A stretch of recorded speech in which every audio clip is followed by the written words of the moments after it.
Какво е растително мляко и как да си направите? Растителното мляко е напитка, направена от ядки и семена, които не съдържат животински продукти, но по цвят и консистенция наподобява животинско мляко.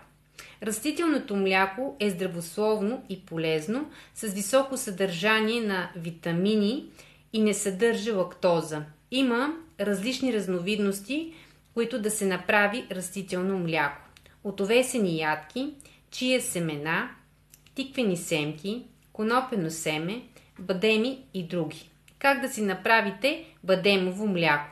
Нужни са ви 100 г сурови бадеми и 1 литър вода. Накиснете бадемите за една нощ, измийте ги, сложете ги в блендър, добавете 1 литър вода и блендирайте за 2-3 минути до получаване на гладка бяла течност. След това прецедете през цедка или тензух. Може да овкусите готовото мляко с малко мед и канела по желание. Съхранявайте ядковото мляко в стъклено шише в хладилника. Издържа от 2 до 3 дни. Запазете това видео, за да направите тази рецепта.